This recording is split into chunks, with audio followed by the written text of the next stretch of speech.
Oi. Começamos. Oi, pessoal, boa noite a todas e todos. Já tem bastante gente aí, né, pelo que eu estou vendo. Olá, tudo bom? Então, pessoal, vamos dar início, então, hoje, à nossa segunda roda de conversa da nossa disciplina de matemática na escola. E o nosso tema de hoje é educação do campo, né? Então, como vocês já sabem, o objetivo dessas rodas de conversa é a gente ter contato e conversar sobre educação matemática em vários contextos, né? Em contextos bastante diversos entre si. E a gente teve, semana passada, a nossa primeira roda de conversa, que foi sobre um tema bem urbano, né? Educação em favelas e periferias urbanas. E hoje a gente vai falar de educação em contextos que são bem diferentes desses, né? A gente vai falar, como eu acabei de dizer, em educação do campo, que eu acho que para a gente, né, que mora na cidade do Rio de Janeiro, é uma coisa com a qual a gente não tem muito contato, né? A gente não está muito acostumado a pensar. Diferente da semana passada, que educação em favelas e periferias urbanas é mais próximo da nossa experiência diária, né? Assim. Então, hoje a gente vai mudar por uma conversa que é bem diferente dessa, né? Então, antes de apresentar os nossos convidados, só estão me ouvindo bem, né, pessoal? Tá de boa. Beleza. Então, antes de apresentar os nossos convidados, só quero comentar depois, obviamente, eles vão falar mais sobre isso, que a gente usa o termo educação do campo, né? Eu quero chamar a atenção para o uso da preposição nessa frase, né?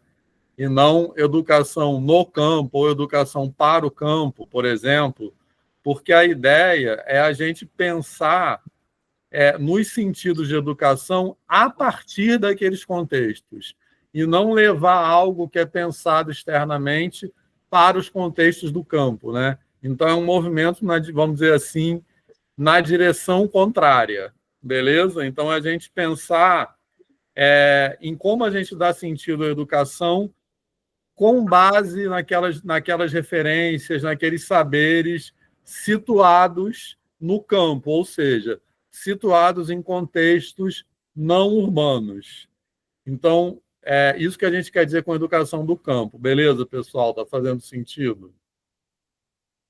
E também outra coisa que aí os nossos convidados vão evidenciar isso, quando a gente fala de educação do campo, levando em consideração isso que eu acabei de falar, esse é um rótulo que abrange contextos muito diferentes entre si, né? A gente sabe, pelo tamanho e as diferenças regionais do Brasil, que não existe só um campo, né? Quando a gente usa a palavra campo, a gente está falando de contextos não urbanos. Mas esses contextos mais urbanos, nas diferentes regiões do Brasil, podem ser completamente diferentes entre si, de uma maneira que eu acho que para quem vive nos centros urbanos, especialmente no eixo Rio-São Paulo, às vezes não tem nem muita noção de quão as diferentes regiões do Brasil podem ter contextos diferentes entre si. Então, acho que os nossos convidados de hoje vão dar uma ideia disso para vocês. Beleza, pessoal? Tá de boa? Algum comentário até agora? Então, os nossos convidados vão falar de educação do campo a partir de campos, ou seja, a partir de contextos não urbanos muito diferentes entre si, certo? Beleza? Então, nós temos aqui a professora Aldinete. Aldinete, diga um oi. Olá, boa noite. tudo bem? E que é da Universidade Federal de Campina Grande, né? Certo, Odinete? É isso, né? Correto, certo. Que às vezes eu confundo com a UEPB, mas é da Universidade Federal de Campina Grande, em Campina Grande, na Paraíba. Isso. Professora Eri Lúcia, diga oi, Eri Lúcia. Oi, gente, boa noite mais uma vez. Então, Eri Lúcia é professora da Rede Municipal da Educação Básica, né? Da Rede Municipal de Manaus, no Amazonas, e também foi minha orientanda de doutorado. Vocês já conhecem vários meus ex-orientandos de doutorado. Também foi minha orientanda de doutorado e fez uma pesquisa sobre professores que atuam em comunidades ribeirinhas na região amazônica, né? E professor Felipe Fernandes. Felipe. Boa noite, gente. Boa noite, pessoal. Que é professor da Universidade Federal de Minas Gerais, em Belo Horizonte, e você é coordenador do curso ainda, nem sei, Felipe. Não, já saí. Mas foi coordenador, Por um tempo. Coordenador do curso de licenciatura em Educação do Campo, né? Que eu acho é esse o nome, né, oficial do curso. Exatamente, isso mesmo. Sim. Que é um curso, um curso de licenciatura que eu acho que no Rio as pessoas muitas vezes nem sabem que existem, né? São cursos de licenciatura que formam professores para atuar nesses contextos não urbanos. Então, o curso é de Educação do Campo, beleza? E as outras pessoas que estão aqui que trabalham com Tarlis, é isso? E tem mais uma galera aqui na videochamada. Então, aqui está a Michele, Camila, Jaque e a Aline, que são estudantes da licenciatura em Educação do Campo, da UFMG, e são integrantes do PET Educação do Campo. Ótimo, perfeito. Participar com a gente, tá bom? Beleza, muito bom. Então é isso. Pessoal. Pessoal da turma, alguém quer comentar alguma coisa? Então, a gente vai começar a passar a palavra agora para os nossos convidados. E cada um acho que faz uma fala inicial e a gente começa a debater. Como sempre, pessoal, pedindo licença para os nossos convidados, se todos concordarem, enquanto vocês estiverem falando, eles podem ir perguntando, né? Não precisa esperar o final, não, né? Certo? Eri Lúcia, Felipe, Aldinete. Por mim, tranquilo, Vitor. Beleza. Tranquilo. Então, Sim, fique à vontade. Então, bom, cada um agora vai fazer uma fala inicial, e aí, pessoal, vocês podem ir perguntando, tá? Então, quem gostaria de começar? Se vocês quiserem projetar alguma coisa, fiquem à vontade. Quem gostaria de começar? Eu acho que Aldinete e Eri Lúcia estão aí, ó. Já foi apresentado nessa ordem, né? Aldinete, Eri Lúcia. Eu apresentei em ordem alfabética, assim. Então, talvez a gente, se Aldinete topar. Você pode começar. Vamos pensar assim, nossa maior autoridade, né? É Aldinete. Exato. Como a gente já conversou à tarde, eu e a Aldinete, um pouquinho na turma do Aguinaldo, eu acho que a minha fala vai complementar a dela e a do Felipe. Então... Beleza. Então, vai lá, Aldinete. Primeiramente, obrigada pelo convite, Vitor, mais uma vez para estar aqui, dizer da alegria, e ainda mais por ver Felipe Fernandes, porque faz muito tempo, né, que eu estive na UFMG e tenho toda a admiração pelo trabalho que Felipe desenvolve lá no curso da licenciatura em Educação do Campo. Dizer que é um prazer, Felipe, enorme estar aqui hoje para conversar e ver você aqui com os seus estudantes. Eu estive lá na UFMG, tá? Esse ano ainda, foi no evento de Educação do Campo, e eu sei que você não estava, mas eu estive lá na UFMG. E dizer que é sempre uma alegria, professor Vitor e Eri Lúcia, estar aqui com vocês para conversar sobre a educação do campo. das águas e das florestas, porque esse é o tema e é a forma que nós nos dirigimos atualmente. Então, o professor Victor, ele começou, e aí eu queria me dirigir diretamente à turma, dizer que estou vendo aí algumas pessoas anotando, fico muito feliz, né, de participar desse momento e de ver o quanto essa disciplina é importante, Vitor, para que eles possam perguntar, tirar dúvidas, se nunca ouviu falar esses termos, né? Então, fiquem à vontade para isso, tá? Por que é que nós chamamos a educação do campo, das águas e das florestas?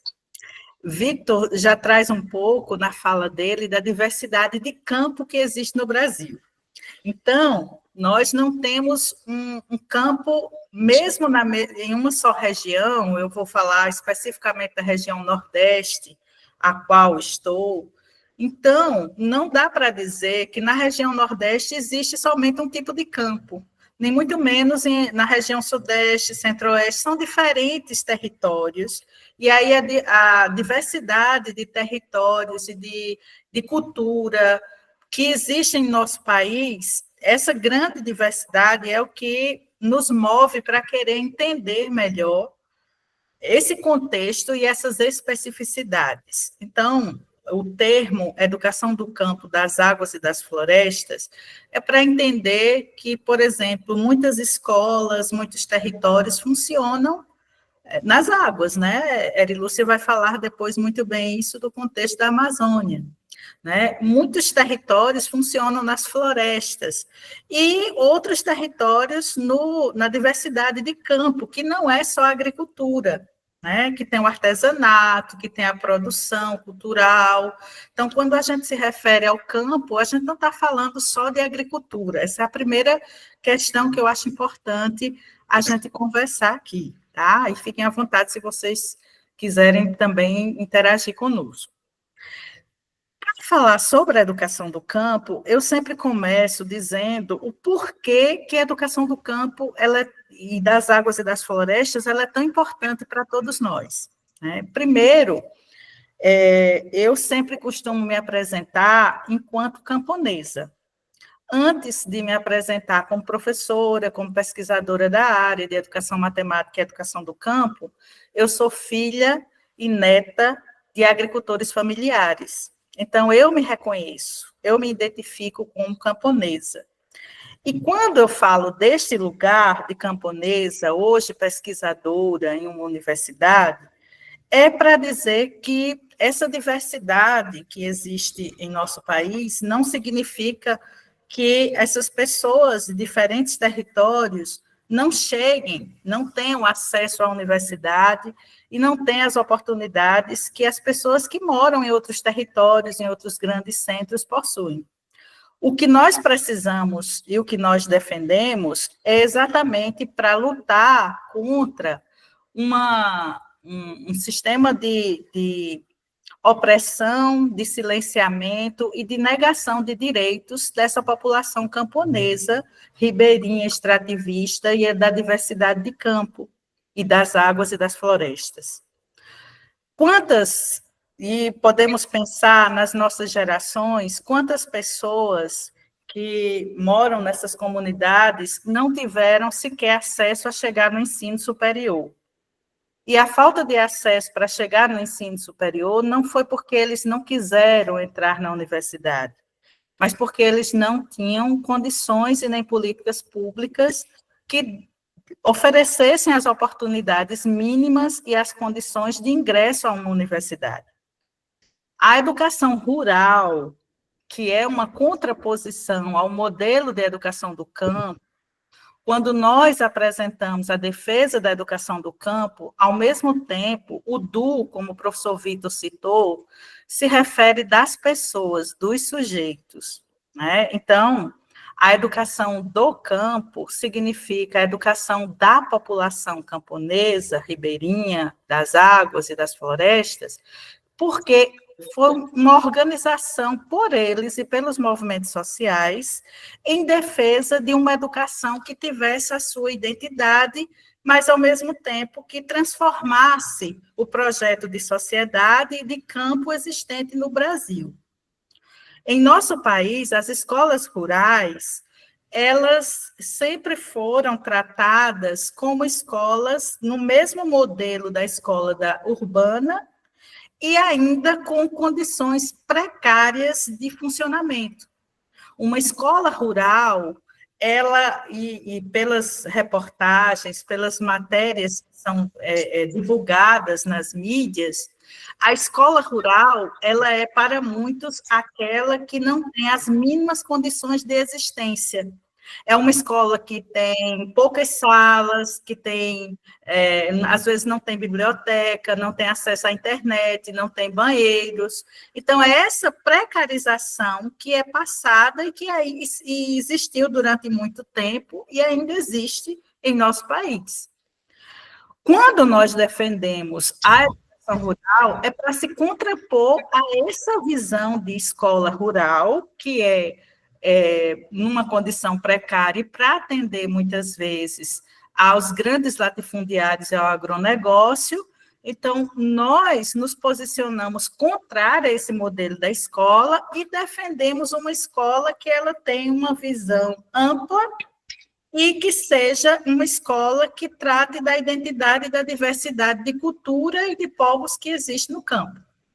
Eu citei hoje à tarde, e vou lembrar novamente aqui, da música de Gilvan Santos, de uma letra da música Construtores do Futuro, quando Gilvan Santos diz o seguinte na escola do campo que nós queremos e que nós defendemos, que é contraditória. Por que a gente está falando em contradição? Porque não é a mesma escola rural, que essa é a primeira coisa que eu acho importante distinguir. Educação do campo não é educação rural, não é só sinônimo, são concepções diferentes, são objetivos diferentes e que a gente precisa diferenciar. Então, Gilvan Santos, em um dos eventos dos movimentos sociais, apresentou essa música que diz o seguinte: eu quero uma escola do campo que tenha a ver com a vida da gente, querida e organizada, e conduzida coletivamente. Eu quero uma escola do campo que não enxergue apenas equações, que tenha como chave mestra o trabalho e os mutirões. Eu quero uma escola do campo que não tenha cercas, que não tenha muros, onde iremos aprender a sermos construtores do futuro. Eu quero uma escola do campo onde o saber não seja limitado, que a gente possa ver o todo e possa compreender os lados. Eu quero uma escola do campo onde esteja o ciclo da nossa semeia, que seja como a nossa casa, que não seja como a casa alheia. Eu quero uma escola do campo que não tenha cercas, que não tenha muros, onde iremos aprender a sermos construtores do futuro. Só por esse trecho, só por essas estrofes dessa música, diz muito para a gente qual é a escola do campo que nós queremos, que nós defendemos. Ou seja, a escola, pode falar, se quiser comentar também fica à vontade, viu, Vitor? Eu só estava falando que lindo, pedir para você mandar o link da música depois para eu compartilhar com eles.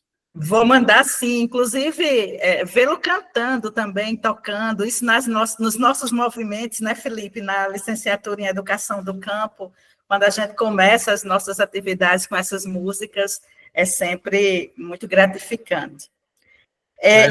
Quando eu fui lá dar uma aula na UFMG com o Felipe, há vários anos atrás, o pessoal os alunos da Educação do Campo começaram com uma mística, lembra, Felipe? Depois ele conta. Isso que eu ia dizer, né? A gente é um hino de místicas, nossa, né? As alunas estão aqui, ó, várias são do GT de mística e participam disso. As místicas são maravilhosas, né? Que é para a gente uma vibração, que é uma energia que não tem nem explicação aí do quanto do sentimento e da emoção que nós sentimos na mística. E nos fazem refletir muito, né? A mística a arte e a reflexão ela é muito importante nessa perspectiva da educação do campo. E esta música que nós refletimos nas místicas, nas atividades, está passando uma mensagem que a escola que nós defendemos não é apenas para limitar o conhecimento, né, como a educação rural limitava. E por que eu digo isso? Porque a compreensão da educação rural era de que as escolas rurais não precisavam ensinar para que os estudantes tivessem outras oportunidades, porque eles eram, inclusive, se tinha o discurso de que eles deveriam ser fixados ali no campo, né, com interesse, inclusive, para que eles permanecessem no campo para servir de trabalhadores de mão de obra para as grandes empresas que queriam essa oportunidade e também para o agronegócio. Então... Odinete, só fazer uma analogia também, porque, pessoal, a gente daqui a algumas semanas a gente vai ter uma aula também sobre EJA, sobre educação com jovens e adultos. E antigamente tinha o nome de supletivo, né? Não sei se vocês já ouviram esse nome. E agora a gente chama de educação de jovens e adultos, mas isso é como a Odinete está falando, não é só uma mudança de nome, não é a mesma coisa que tem outro nome, é uma mudança de concepção. Então, é outra coisa, é outra concepção de educação. Então, não é que a educação rural passou a se chamar educação do campo.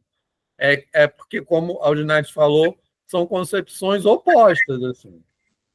Desculpe, Odinete, continue. Imagina, eu acho ótimo essa interação.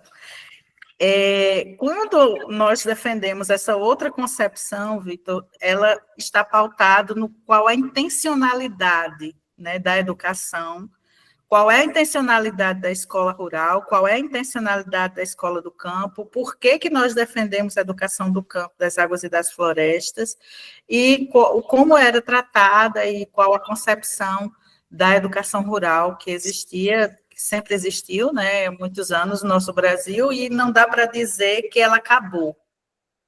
Isso é importante dizer, porque quando nós falamos, às vezes, em educação do campo, das águas e das florestas, e que tem todo um marco histórico, né, do primeiro ENERA, da primeira Conferência Nacional em 98, das diretrizes operacionais que são específicas para as escolas do campo em 2002, do Decreto Nacional 7.352 de 2010, dos movimentos, da ampliação, né, do FONEC, de ter um Fórum Nacional de Educação do Campo, agora com o novo PRONACAMP, que foi publicado esse ano. Então, nós temos um histórico da educação do campo há mais de 25 anos, mas não dá para a gente olhar para trás e dizer que não existe mais educação rural no Brasil. Só existe educação do campo. Primeiro, porque o que nós temos é esse conflito de concepção para que, com a formação, com o trabalho que é feito nos municípios, nos estados, nas licenciaturas em educação do campo, nos programas que existem de formação continuada com os professores, essa mudança possa acontecer aos poucos, que é o que nós esperamos e estamos vendo avanços nessas práticas.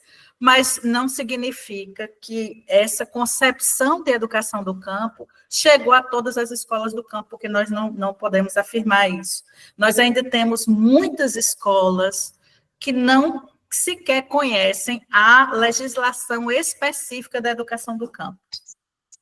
Nós temos estudantes que chegam na licenciatura em educação do campo e, quando chegam na licenciatura em educação do campo, dizem assim: eu estudava na escola do campo, mas nunca ouvi falar de educação do campo. Isso recentemente, eu estou falando de hoje, de 2025. Então, mais de 25 anos de luta de movimentos sociais, mas não significa que uma concepção foi rompida e que a outra não, porque nós estamos nessa contradição, né, num grande debate, numa grande luta com as ações que estão acontecendo. O que nós precisamos destacar e considerar são exatamente esses avanços, o trabalho que já existe, que são feitos nas comunidades, as experiências, os avanços nas pesquisas. Eu acho que o Vitor deve ter compartilhado com vocês o texto, né, que faz esse levantamento dos trabalhos que discutem educação matemática e educação do campo, né? E recentemente, nós tivemos dossiês, outros dossiês, não só aquele trabalho que foi do professor Carlos em 2020, mas de 2020 para cá, nós já tivemos muitas outras pesquisas, muitos trabalhos publicados que discutem educação matemática e educação do campo. Então, esse avanço na educação matemática é muito importante para todos nós, porque quando nós falamos sobre a história da educação do campo, sobre a luta, sobre as raízes, que é a luta coletiva, que é a agricultura camponesa e a agroecologia, e o trabalho da educação emancipatória, não significa que essa luta esteja chegando nas aulas de matemática das escolas do campo, por exemplo. Por isso que eu acho tão importante essa reflexão, porque nós podemos pensar juntos. E qual o papel da educação matemática? Como o ensino de matemática pode ser trabalhado em uma escola do campo nessa concepção que nós defendemos, que é uma escola que não é apenas para ficar só nas equações, mas também é uma escola que tem que olhar para o todo e olhar para a sua identidade, para as suas raízes, para a sua cultura. Então, como trabalhar o ensino de matemática nessa diversidade e nessa diversidade de contexto e nessa importância de ter o olhar para todas as dimensões humanas, sociais, políticas, culturais, para as práticas sociais. E eu sempre que penso nesse ensino de matemática, eu começo a pensar na importância que é para nós, que estamos nesse trabalho de formar futuros professores de matemática, de trabalhar com a formação continuada de professores, de refletirmos sobre que matemáticas, e aí no plural mesmo, que matemáticas nós trabalhamos e podemos trabalhar nessas escolas. E que problematizações estamos fazendo nas nossas aulas de matemática. Isso porque também não basta para o ensino de matemática falar em contextualização, citando alguns aspectos da realidade dos estudantes, sem problematizar e sem aprofundar. Eu sempre cito um exemplo que, para ter uma concepção política e social do ensino de matemática, não basta eu falar sobre alguma coisa que existe na comunidade, falar sobre a agricultura nas aulas de matemática, dar exemplos dessa agricultura como se isso fosse suficiente. É muito mais do que citar algo que existe ali naquela comunidade. É muito mais do que comentar. Mas é tentar entender, aprofundar essa discussão na perspectiva da transformação social. Porque se eu vou citar e paro ali nas aulas de matemática, como às vezes era muito comum pegar um problema de matemática e trazer uma realidade dali daquela comunidade e depois parava, só ali, só citou. Né? E qual o sentido disso se não for para investigar essa comunidade, para ir além do que citar e transformar aquela realidade? Quando eu estava na UFRB, eu passei 5 anos trabalhando com comunidades camponesas da Bahia, e naquele momento eu tive a oportunidade de trabalhar numa comunidade de produção de café orgânico, na Chapada da Diamantina, já bem próximo aí, Felipe, de Minas, né? Parte com Minas. E nesse trabalho, na Chapada da Diamantina, nós tivemos a oportunidade de fazer um estudo de viabilidade econômica dessa produção. Porque para algumas famílias, a produção de café orgânico, para eles tinham dúvidas se de fato isso estava trazendo algum rendimento para ali, para aquela comunidade ou não, e também qual o acesso que eles tinham de apoio, as políticas públicas para comercialização, o que fazer com essa produção do café.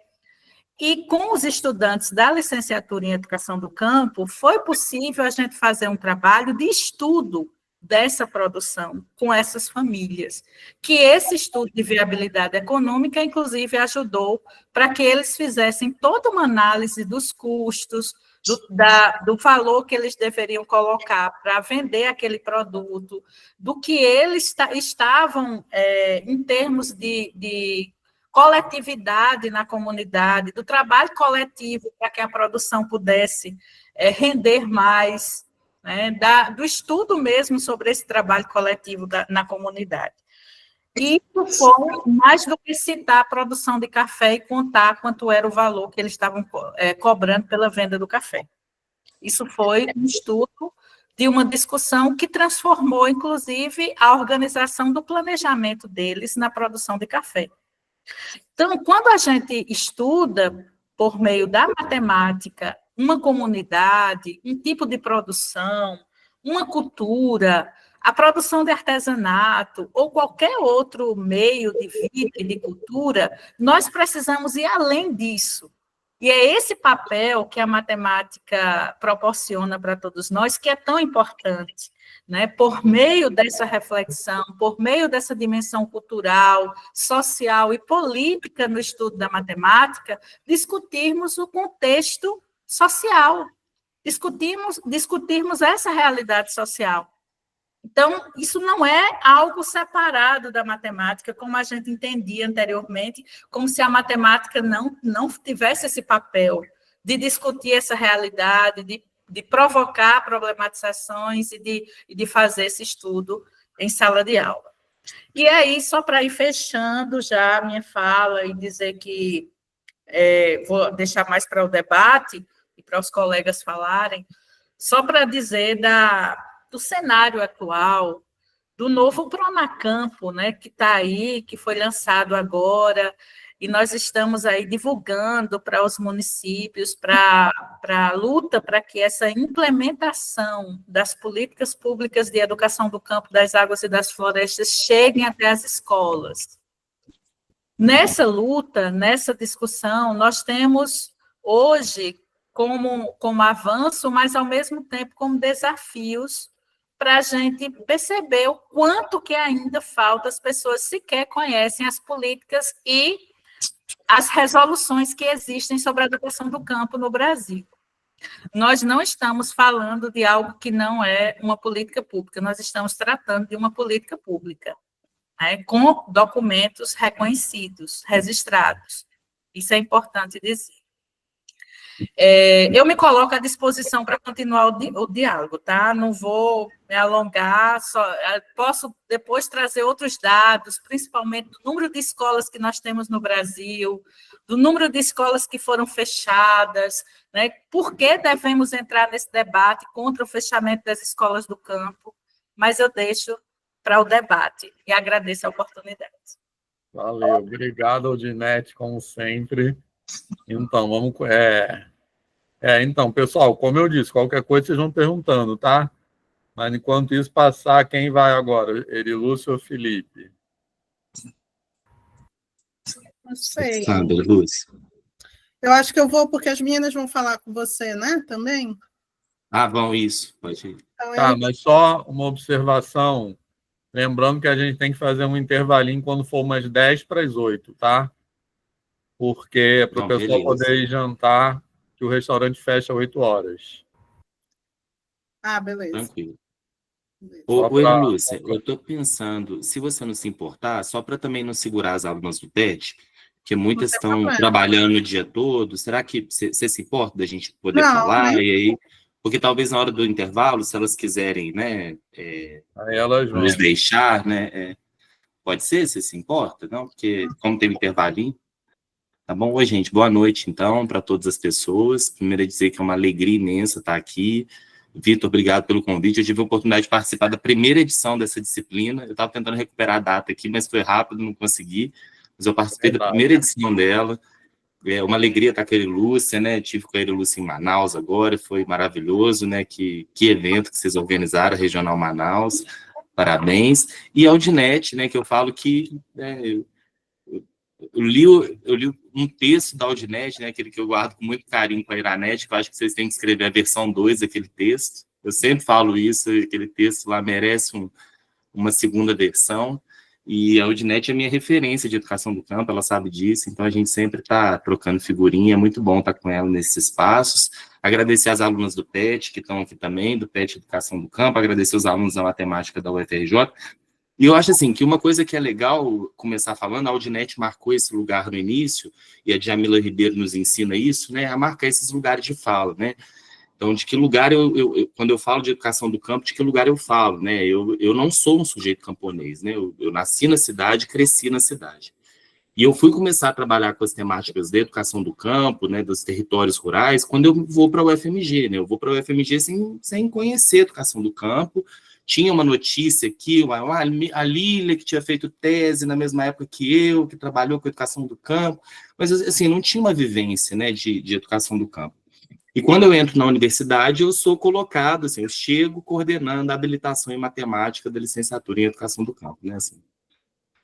E foi um verdadeiro desafio, né, porque você tem que entender o seu lugar naquele lugar, né, assim, aquele curso tinha já, sei lá, uns 15 anos de história, 14 anos de história, você chega ali, tem um sonho institucional, né? A universidade sonha com esse curso, com aquela luta, compartilha dos parceiros dos movimentos sociais, das ações coletivas, dos territórios, e você cai naquele espaço.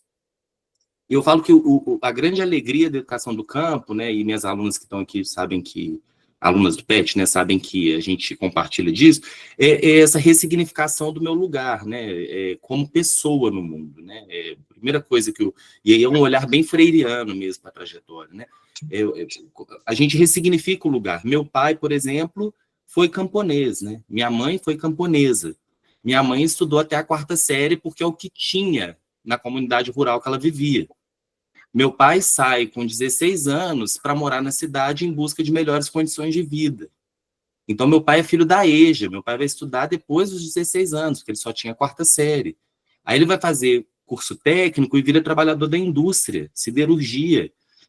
E eu imagino que eu estou falando isso para vocês, vários de vocês talvez tenham uma história muito semelhante, né? Talvez os avós que saíram de áreas rurais por conta da falta de condição, né? Você imagina, a família do meu pai, na época, 10 filhos, a questão da alimentação, ninguém passava fome, mas tinha uma situação alimentar, né? Como é que você alimenta 10 pessoas, né? Sem condições. Então, assim, você não tinha carne para todos, né? É uma questão de sobrevivência mesmo. Meu pai e minha mãe saem da cidade, saem do campo e vão morar na cidade. Logo depois eles se casam, né? E minha mãe nunca pôde continuar os estudos, sempre se dedicou à família, à casa, né? Seguiu por esse caminho. Então, quando eu olho para a educação do campo, eu olho um pouco para a trajetória da minha família, né? O meu avô, que mesmo morando na cidade, arrendava uma terra para ter 4 cabeças de gado. Ia lá todo dia tirar leite e depois trabalhava como pedreiro. Então, assim, existe uma história que eu acho que a Audinete está contando para a gente, que é uma história da educação rural, que é essa história da negação, né? É a história que te nega, a história que negou a muitos e muitas o direito ao espaço escolar, o direito às oportunidades, o direito ao bem público, que sempre colocou o rural como condição de atraso, que criou essa falsa, né? A gente fala na UFMG muito isso, né? As colegas nossas, essa falsa dicotomia, né? Urbano e rural, como urbano sendo... Urbano, gente, se a gente for pensar em conceitos mais racializados, né? O urbano é o homem branco, europeu, né? O Brasil, lá no início do século XX, ele teve que tomar uma decisão. Ele continuava sendo um país agrícola, só que aí ele não tinha escravidão, a escravização de pessoas para poder sustentar essa tal economia agrícola, ou ele se tornava uma potência, né? Potência bem entre aspas, industrial. E o Brasil escolheu o urbano.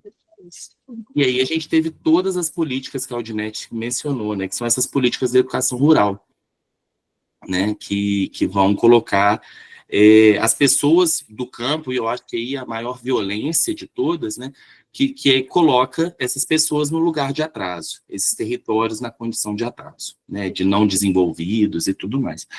Então, eu acho que é bom marcar esse lugar, né, e por isso as estudantes também estão aqui, porque eu acho que a Vlamira, salvo engano, Vlamira de Albuquerque, lá da Federal da Bahia, ela fala assim, protagonismo não significa exclusivismo, né? Mas a gente tem que ter protagonismo sempre que a gente pode, né? Então, trazer as pessoas que são protagonistas dessas políticas para conversar. E eu acabei pedindo a palavra também, logo depois da Audinete, eu já vou depois passar a palavra para as meninas da Educação do Campo, estava mais fazendo essa introdução, porque eu queria mostrar algumas coisas do Procampo, Audinete. Eu trouxe os slides que foram... Inclusive... Vocês conseguem ver um slide já? Sim, sim. Consegue? Então, esses foram os slides divulgados, né, pela SECADI, né, pela secretaria, tem um nome comprido, né, mas é a secretaria que cuida da diversidade, vamos dizer assim, da inclusão dentro do Ministério da Educação, que foi extinta no governo Bolsonaro e foi retomada no governo Lula, deixar isso bem claro, né, essa secretaria que cuida da diversidade e da inclusão, ela foi extinta, ela deixou de existir do mapa ministerial, e ela é retomada no governo do Lula, e teve o lançamento da Política Nacional de Educação do Campo, das Águas e das Florestas. Algumas de nossos estudantes que estão aqui foram, né, em Minas Novas, para ver o Lula lançando o programa. A gente estava no meio do tempo escola, depois a gente vai falar mais do tempo escola e tudo mais.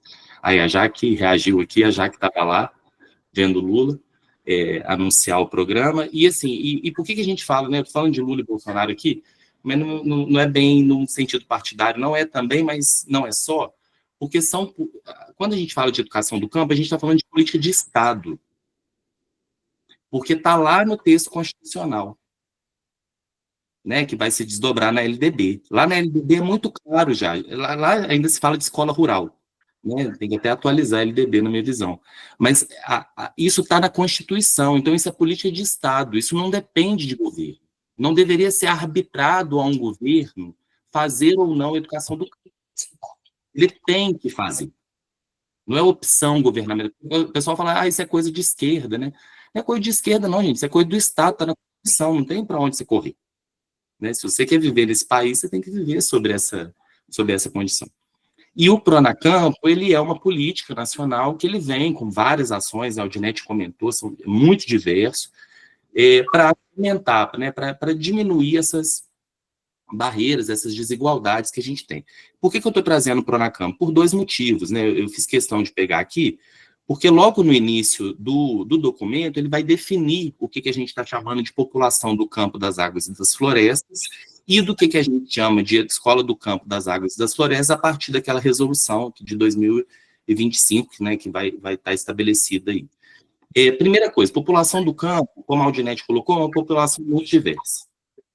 Né? Lúcia, por exemplo, lida com um público que, para nós, que somos das regiões mais secas, né? Aqui em Minas Gerais é muito seco, né? Tirando a região do Rio São Francisco, né? É uma região seca, né? Que a gente conhece, é muito diferente, né? Eu fui para Manaus, você vê, né, casas em palafitas, coisas que você não tem aqui, né? É uma outra realidade, é um outro tipo de dinâmica territorial que a gente não tem. Então, é um outro campo. Né? Então, a gente tem, né, trabalhadores rurais assalariados, comunidade de fundos e feixes de pasto, geraizeiros, que é muito comum aqui em Minas, ribeirinhos, ilhéus, caiçaras, então, uma diversidade de públicos. Então, vocês imaginam constituir política pública para essa diversidade. Né? É uma coisa difícil.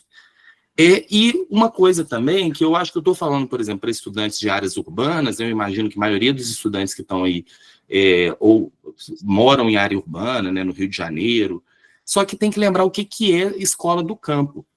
Escola do campo não é escola localizada em área rural. Escola do campo é escola que atende prioritariamente estudantes de área rural. Então, muitas vezes, nós, professores com trajetórias urbanas, vamos atuar numa escola, a gente fala, não é escola do campo não, porque está no perímetro urbano. Mas se vem aquele ônibus escolar da área rural, trazendo estudantes para a minha escola, e eles vêm do campo, a sua escola é uma escola do campo. E ela tem direito a acessar todas as políticas de educação do campo para aqueles estudantes. Então, essa luta, né, que a gente fala pela educação do campo, ela é uma luta nossa, né? E que é uma grande contradição, porque quando a gente fala de território, a gente pensa muito nos municípios, né? Os municípios como operadores, né? Inclusive a legislação vai falar isso, né? Os municípios são aqueles que devem operar a educação do campo. Mas quando a gente vê na prática, os municípios são aqueles que mais atuam no fechamento das escolas do campo, né? E esses slides que o governo forneceu, né, no lançamento do Pronacampo, mostram um pouco isso, né? Isso aqui é um gráfico do fechamento de escolas do campo, né, nesse último decênio, né, de 2013 a 2024, e se a gente olha para esse período, nós tivemos 20.471 escolas fechadas em áreas rurais.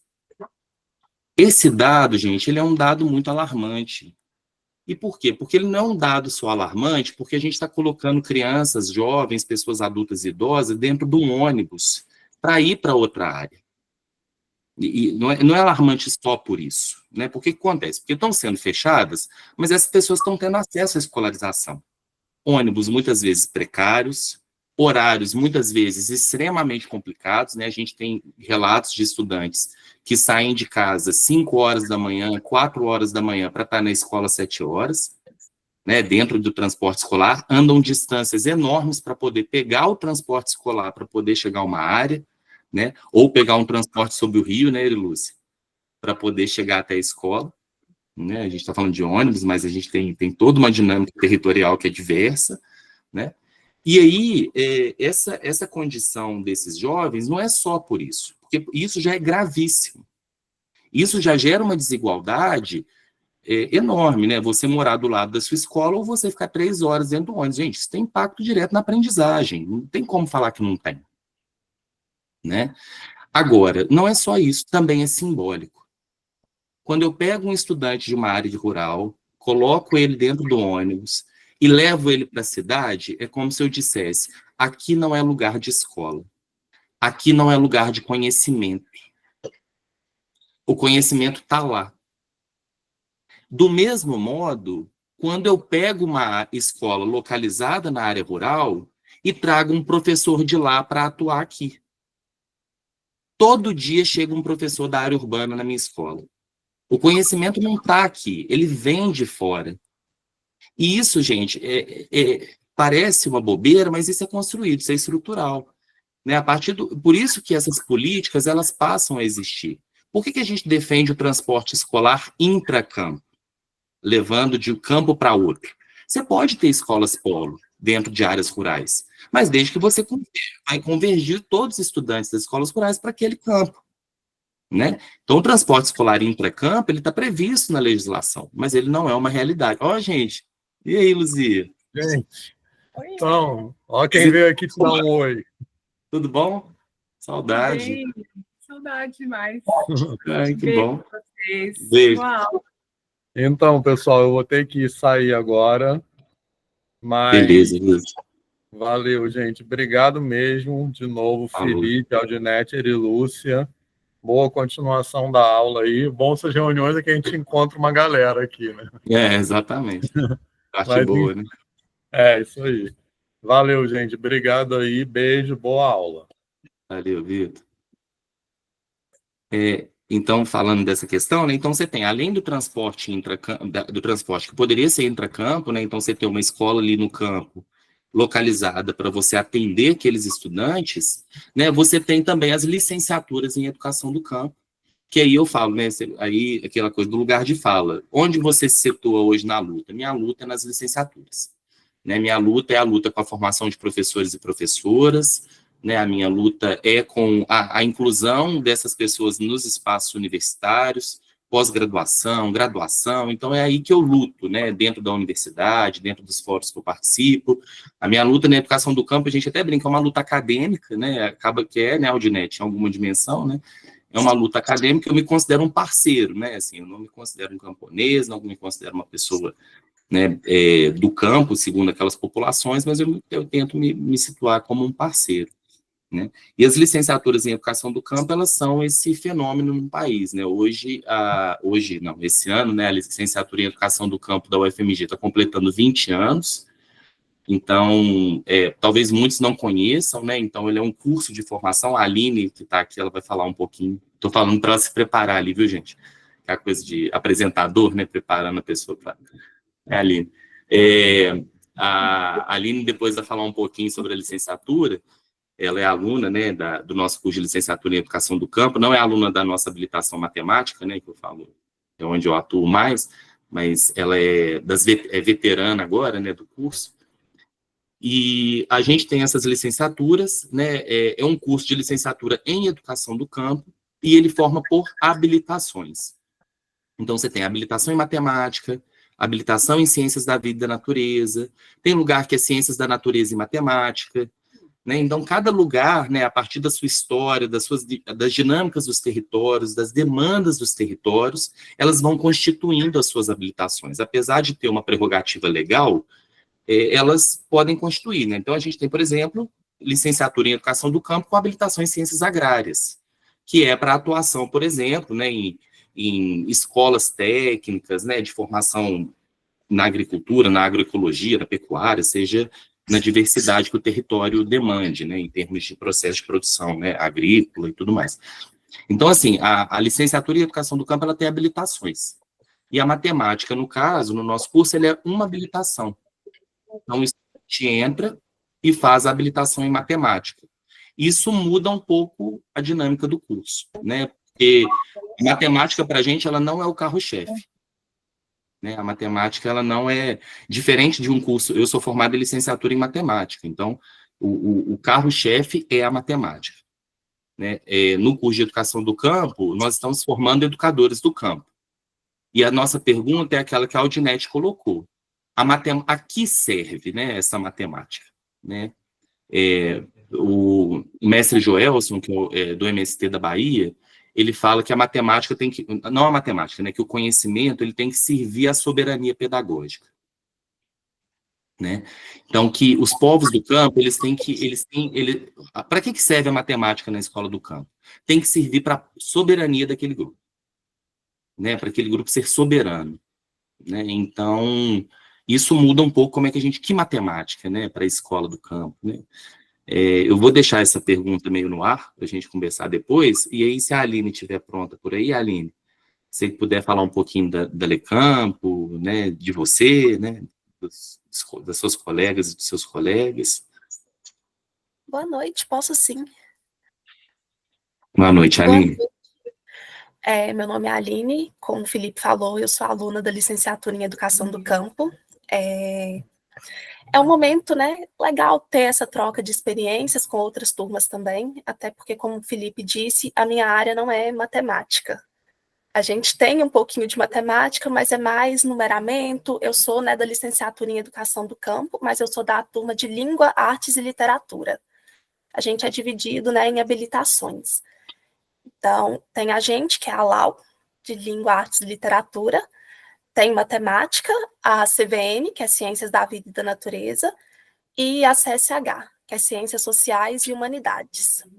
Então, essa já é aí uma das diferenças que a gente tem, que é a divisão, né, ali em habilidades mesmo, em habilitações. E a gente fala que é sempre bom poder falar da licenciatura em Educação do Campo, né, porque a gente não é tão conhecido assim, talvez não tanto quanto a gente gostaria, né? É um processo recente, a nossa licenciatura mesmo na UFMG, ela está completando 20 anos. Então, assim, a gente, aos poucos, né, sente muito feliz por ver que tem sido cada vez mais algo a ser discutido e que vem ocorrendo, né, mais leis e questões sobre a educação do campo, mas ainda assim, como a Aldinete falou, é um espaço de apagamento em muitos dos momentos, porque a gente teve todo um histórico, né, de uma educação rural e, querendo ou não, essas raízes, elas ainda permanecem. Eu, por exemplo, eu sou de Minas mesmo, e eu estou em uma região, né, que é ali próxima à área do Caparaó, e é basicamente mais ligada ao cultivo de café e agricultura familiar. E aqui pouquíssimas pessoas conhecem educação do campo.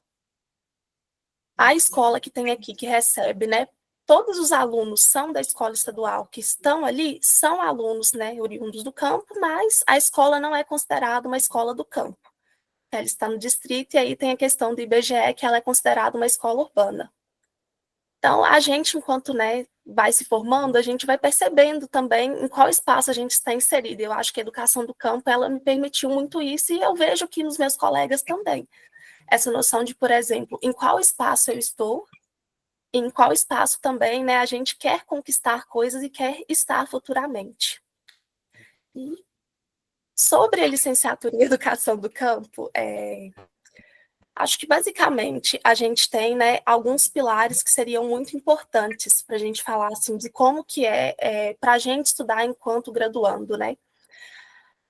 O Felipe falou um pouco, né, da mística, e a gente sempre tem, as místicas, elas são, né, um momento importante de confraternização, então sempre acontece. Então é um momento que às vezes tem alguma encenação, a gente canta, é um espaço realmente artístico e mais aberto, né, que a gente possa falar sobre coisas, refletir. Então, a gente sempre tem também, durante as místicas, um momento que a gente chama das palavras de ordem. E a gente traz aquela ideia, né, de educação do campo, direito nosso, dever do Estado. Que, querendo ou não, né, é difícil você estar, né, em uma licenciatura e pensar que é algo recente e que isso vai ter que refletir em outros alunos e outras pessoas. E disso também vem essa importância do curso de pensar do protagonismo, né, dos estudantes, que a gente sempre, né, tem que estar ligado aos movimentos da educação, ao que a gente se propõe, ao espaço, né, que a gente se propõe também estar atuando. Porque, querendo ou não, outro também, né, desses pilares da educação seria o espaço, que a educação ela não pode estar desvinculada da comunidade, do espaço do estudante, porque é com ele que eu vou lidar, né, no dia a dia, dentro da sala de aula. E como, né, conversar com esse aluno, fazer ele ter interesse, né, pela disciplina, pela matéria, se eu não consigo ter o mínimo de comunicação com esse estudante, se eu não consigo enxergar a própria realidade dele. Então, aí a gente vai sempre entrar naquela ideia de por que a educação ela não está ligada à vida. E aí a educação do campo, ela traz muito isso, né? A ideia de que o aluno, que o espaço, ele não pode estar desvinculado, tem que ser protagonista. E que sempre é necessário, né, esse momento crítico para poder pensar sobre educação, para poder pensar sobre a nossa realidade. Acho que mais é isso, eu não sei se eu me esqueci de alguma coisa, se também tiver algo a completar. Aline, acho que é ótimo, assim. Se você pudesse falar um pouquinho só da alternância, rapidinho, acho que é porque o pessoal também não conhece, né, a questão da alternância dos tempos e espaços, né, que a gente trabalha, né? A gente pensa na alternância, eu não sei se vocês, né, já ouviram falar, mas a gente trouxe muito isso das ideias das Cefas, que são as escolas família agrícolas e as casas família agrícolas. Só que aí a gente, né, traz um modelo um pouco diferente. A gente pega um pouco dessa ideia, mas a nossa alternância ela funciona um pouco diferente. A gente tem 2 tempos que a gente chama de tempo comunidade e tempo escola. O tempo comunidade a gente, né, está na nossa comunidade, a gente realiza trabalhos, pesquisas, tem algumas aulas, encontros, né, de acompanhamento. E aí o tempo escola a gente está na universidade, com aquele contato maior com os professores dentro de sala de aula.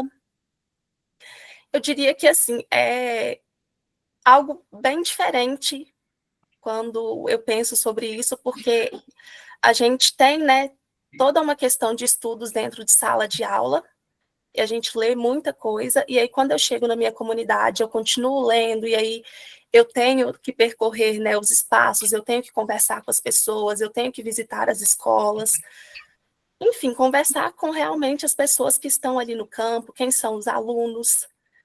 Então, é realmente essa ideia, né, de prática e teoria, de estar o tempo todo, né, alinhado com o que a gente, né, tem para a sala de aula, mas o que a gente também tem na comunidade, quais as pessoas que você vai trabalhar ali como aluno. E aí a gente também tem um momento muito importante durante o tempo comunidade, que é a jornada socioterritorial, que aí é um momento que a gente escolhe, né, um espaço algum lugar, né, que tenham estudantes que sejam da licenciatura em Educação do Campo, para realmente visitar, conhecer ali aquele município, aquela comunidade, poder, né, conhecer as escolas, os movimentos sociais que existem naquele local, porque querendo ou não, na licenciatura são pessoas de diferentes partes de Minas Gerais, né, do norte, da Zona da Mata, então acaba que, às vezes, essa multiplicidade de campo, né, as formas de trabalho, elas não são iguais. Isso vai interferir muito, né, no modo como que o professor vai se portar dentro da sala de aula, como que vai ser, né, essa realidade em si. Aline, eu só complementando assim, né, para a gente ir conversando, na UFMG a gente se inspira, né, na pedagogia da alternância, que é, como a Aline colocou, né, que é muito, inclusive existe uma resolução, né, que saiu no ano de 2024, né, Janete? Ela é de 2024, 25, 23, né? 1 de 2023, isso que é a resolução da pedagogia da alternância, porque se você lê na LDB, você tem uma prerrogativa de que as escolas rurais podem organizar seus tempos e espaços conforme demandas dos territórios rurais, né? Inclusive as dinâmicas produtivas, né? Então, a escola pode se organizar, né? No caso dele, Lúcio, depois acho que tem até a dinâmica das águas, né? A água sobe, desce, né? Lá na questão do rio, né? Então as escolas rurais, elas têm essa prerrogativa de, eu estou falando de escolas rurais, a escola do campo, tá, gente? Estou falando de escola rural, porque no texto lá da LDB tá como escola rural, tá? Tem que atualizar isso, né?